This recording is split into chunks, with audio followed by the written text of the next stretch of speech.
Cool. All right. Well, welcome. We're live here today with our distinguished partner, Reg Harness from Orbital Fire. And today we'll be talking about cybersecurity and what it can do for healthcare environments. But before we continue, I'll let Reg introduce himself, tell us who he is, what he does, and all that cool stuff. Sure, I guess I'll do that. So I'm currently the CEO at Orbital Fire Cybersecurity. We are an all-in-one cybersecurity solutions provider for small businesses. We partner with MSPs all over the country to help them augment what they might be doing, whether it's in healthcare or other industries. I mean, most of the MSPs we talk to today are either frustrated with cybersecurity and uninterested in pursuing that, or worse. And so while obviously producing better outcomes for small businesses, we help MSPs avoid accountability and liability, eliminate their cybersecurity expenses, and oh, by the way, make a little bit of money referring cybersecurity to a trusted partner.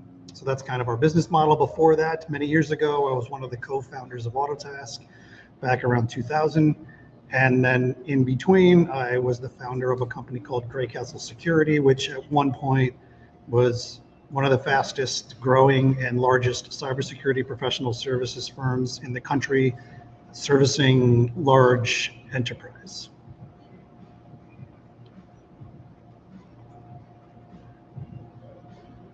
You're on mute, Justin. I've been dying to say that. Oh, man, I fell for my own trick. It's usually me. Well, thank you for that great introduction. I'm off mute now. So I'd like to kind of get started going over what made you decide to have the unique position of working with MSPs instead of directly with customers. What was the pros and cons with that? Probably two things. One, as we were sort of building the business model for Orbital Fire, it was clear, obviously, that MSPs already had established relationships with many of the small businesses that we were interested in working with.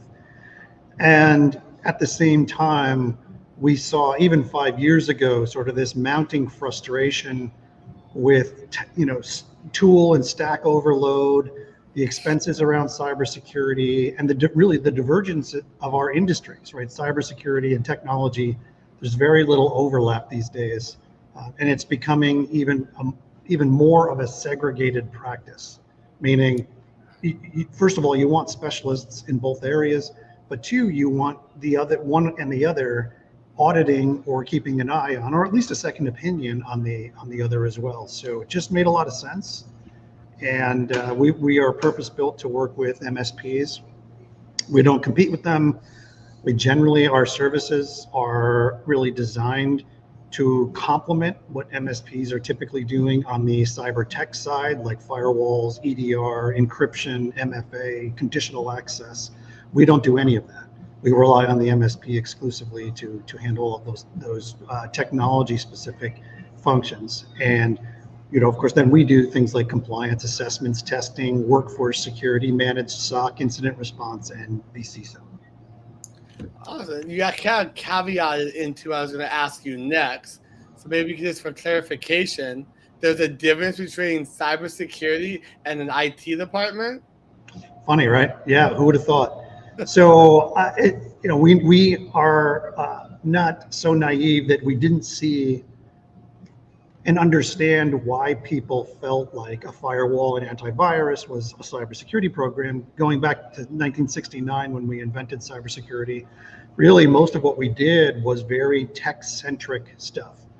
From there, obviously, operational security, personnel security, all sort of sprouted, but it really started out with access control lists because the internet was only 15 organizations. And so today that misperception persists. And it's very easy for both our small business customers as well as our MSP partners to have a question mark about the jurisdiction and where does technology stop and cybersecurity begin is one where we have our definition, but it may not be the same everywhere. there's definitely a lot of confusion around It's that. not. Yeah, I get that a lot from a lot of people I work with, telling me, "Oh, we have an IT department. We got that covered." Yeah, But yeah, I try to explain, but they're not the same thing. We do two different things, and that your IT department is probably not doing any cybersecurity, if at all. It's like, no, no, no, no, it's okay. We don't need that. right. I'm like, Yeah, very true. yeah, yeah. Very tricky how to kind of get around and explain that to them, so they It, understand. agreed, and I think our industries have not done small businesses any favors. And Mm-mm. I think they actually prefer the confusion.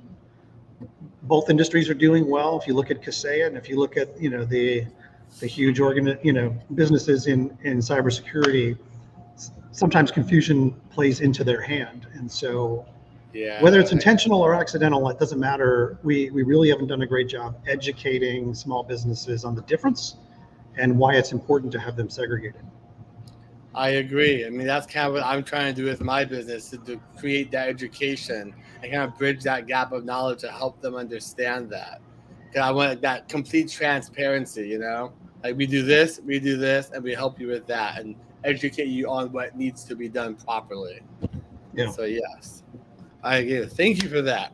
Let's see what other kind of juicy things we got here. That's actually one of my main things I wanted to talk about today.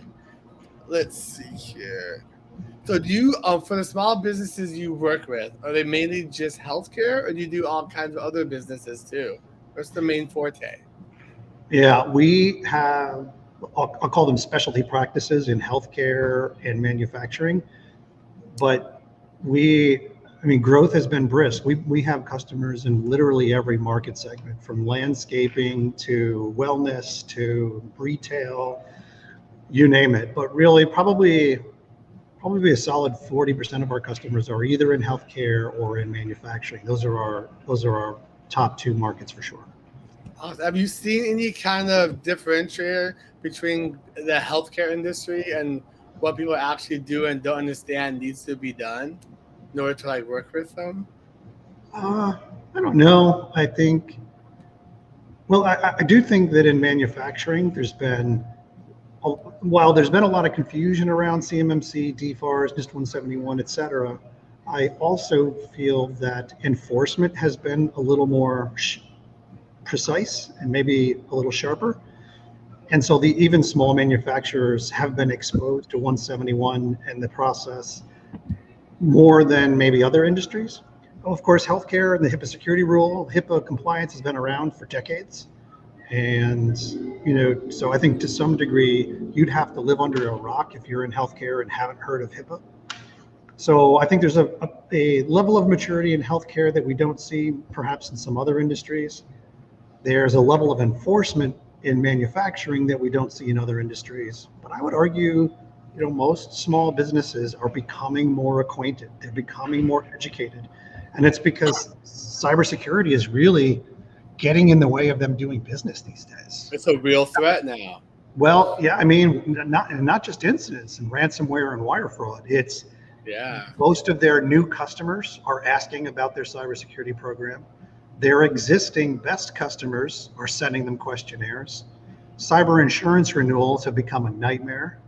Um, and then, of course, you have the usual suspects in sort of federal oversight if you're in a regulated industry. So from compliance to incidents to third-party risk management, our customers recognize that building a cybersecurity program could become a competitive advantage.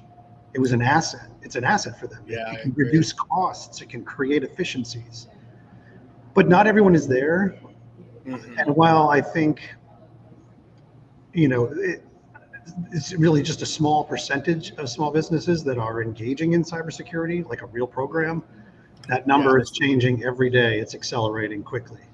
And And I've been experiencing with a lot of people that they know they need it, but they're not sure exactly what they need. Like the education's missing from that puzzle piece.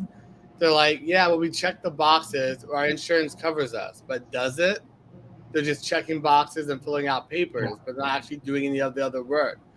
And their IT department is doing that they should be doing that either, which is kind of strange, like a disconnect with all of that. Well, I think you make a good point. I think while So they recognize if they can't sell their products and services because of cyber, they understand that. If they can't get insurance, they understand that. I'm not arguing that they actually understand cybersecurity, the controls, the process any better than they used to, but they do see how cybersecurity fits into their business and how it can become an asset for them. And truly a competitive advantage. When you think about small businesses, it's not like enterprise. Every enterprise has been investing in cybersecurity for 20 years. I'm not going to argue that they're doing it well, but they have been doing it for a longer time. But small businesses, very few of them have done it. So if you're a manufacturer that makes titanium ball bearings, if you have a robust cybersecurity program, you're at a huge advantage of the ball bearing manufacturer across the street that's going after the same contract because it's become a hurdle. It's a mandate now. And so it truly is for small businesses, it can be a huge competitive advantage, which is really exciting. We love that part. Yeah. I know the ones I've dealt with right now, they really don't see the kind of the foresight they need to kind of get involved with it. They're like, oh, we're okay, we're a small business, no one's gonna touch us. But they're the main targets right now too for a lot of cyber attacks and stuff. Because like you said, they don't have the robust things in place that enterprises do. And that's kind of like what we're trying to help them help them to accommodate to get them kind of going with everything. Sure.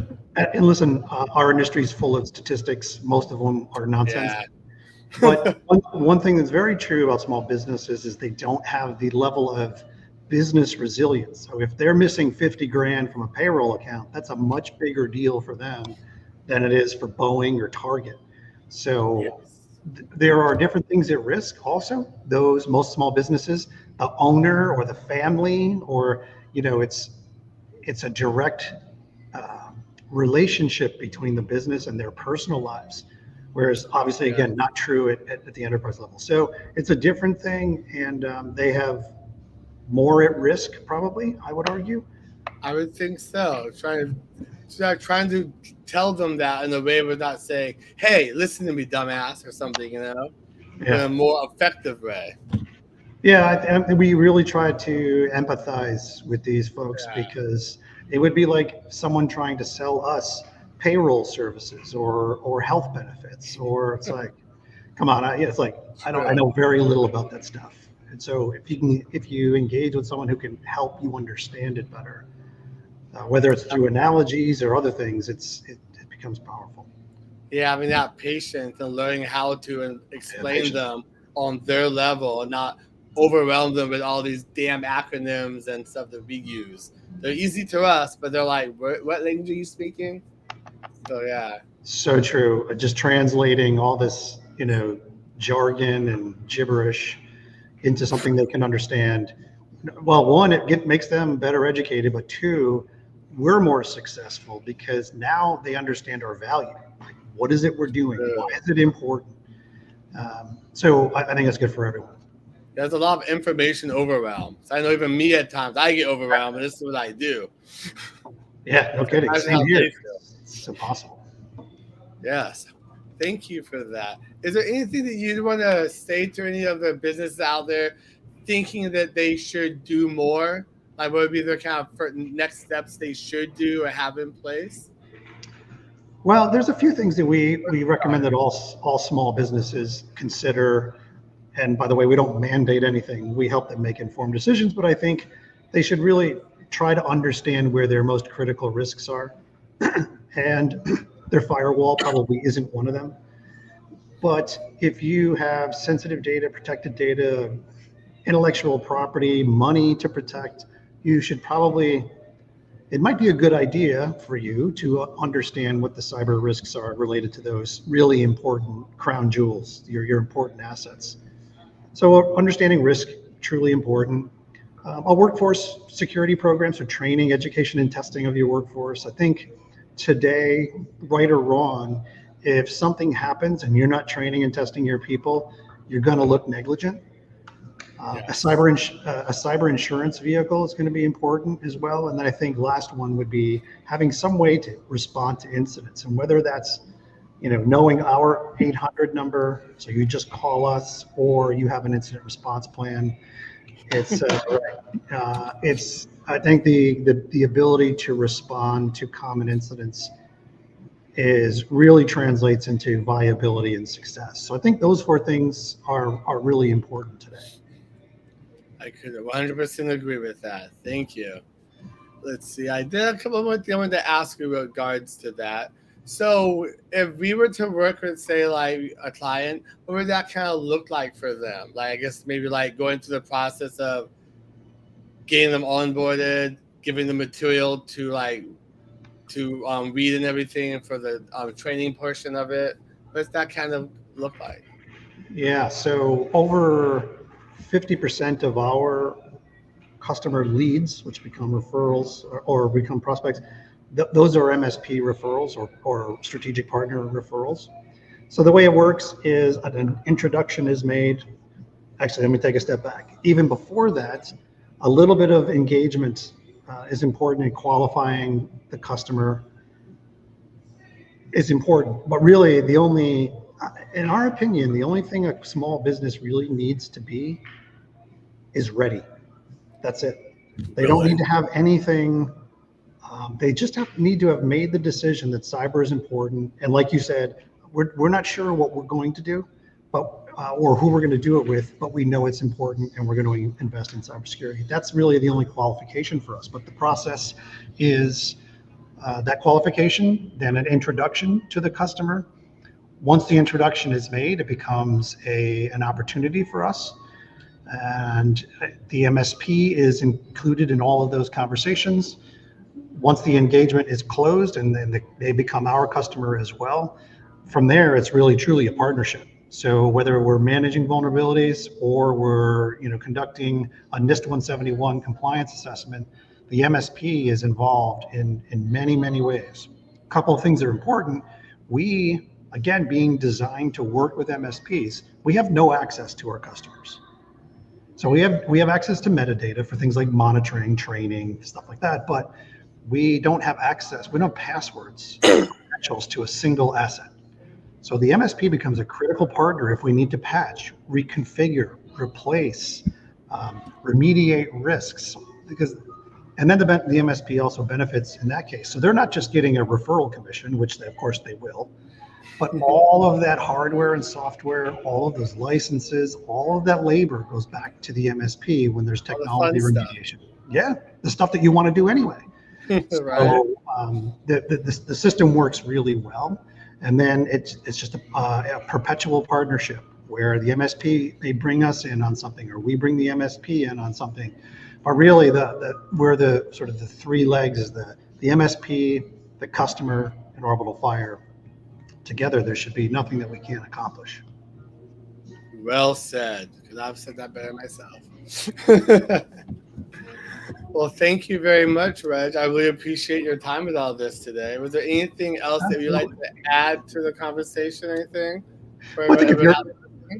yeah, I think if you're an MSP watching this, we know it can be scary. I remember back to the 2000s when we were inventing managed services. It was scary because the business model was changing.